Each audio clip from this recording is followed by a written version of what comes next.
guys, welcome back to Maverick's Arcade. My name is Gabby and today we are going to be talking about USB extenders for a boat? Yeah, for a boat. Okay then, here's my daddy to help explain.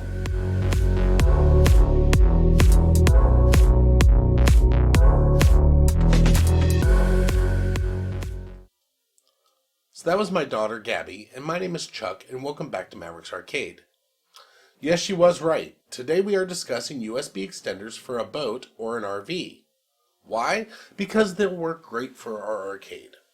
So I was browsing around a Facebook group named MAME Arcade Cabinet Builders, and a user posted a link to this device, and I knew exactly how it would benefit my setup. On my setup, I have a light gun and a PS3 style controller on both sides of my arcade. My daughter also uses this arcade machine as her streaming PC and playing various PC video games. Very often I need to connect more USB devices specifically for her streaming needs, and the system gets overloaded with devices, or I just ran out of ports that I've connected to the outer shell of my arcade cabinet.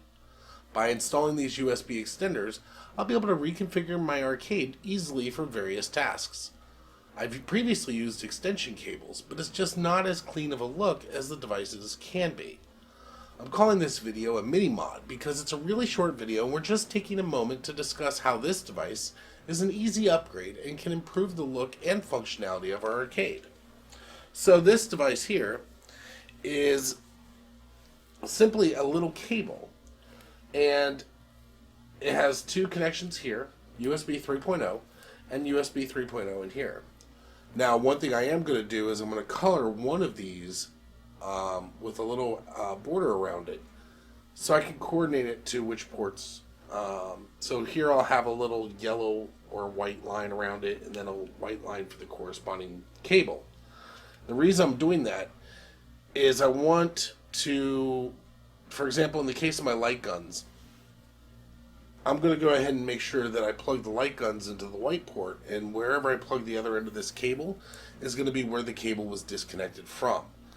Now, even though my arcade connection or my configurations for MAME should allow me to move those guns to various ports, it would be nice to be able to tell from looking at the outside which port I've connected it into.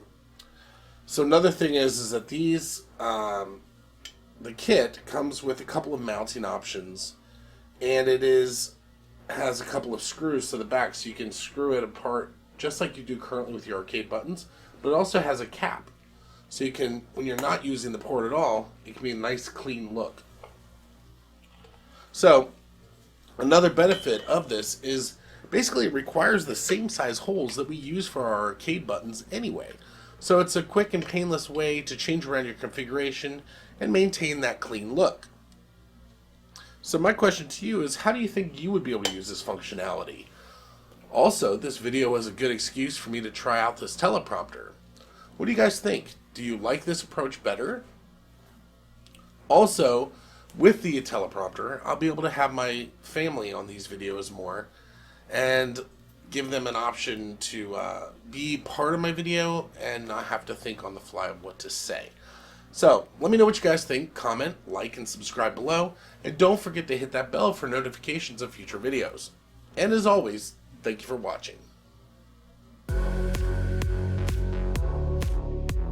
Make sure to check out the links above for some of my other videos and definitely smash that subscribe button. Also, make sure to turn on notifications so you don't miss out on any episodes. I'm continually trying to grow this channel, so make sure to like, comment, and share on all your favorite social media platforms. To find more content for this channel, check out the following locations.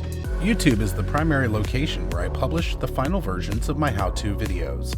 I use Facebook for communication, notices about upcoming videos, behind the scenes pictures and videos, and the occasional live stream. For live streams, I primarily use Twitch, as it generally provides the least latency for the closest to real-time response rate currently available. I will occasionally multicast to Facebook and Twitch at the same time, but Twitch generally seems to have the least delay, so I prefer it for streaming events. And as always, thank you guys for watching. I appreciate your support, and we'll see you next time.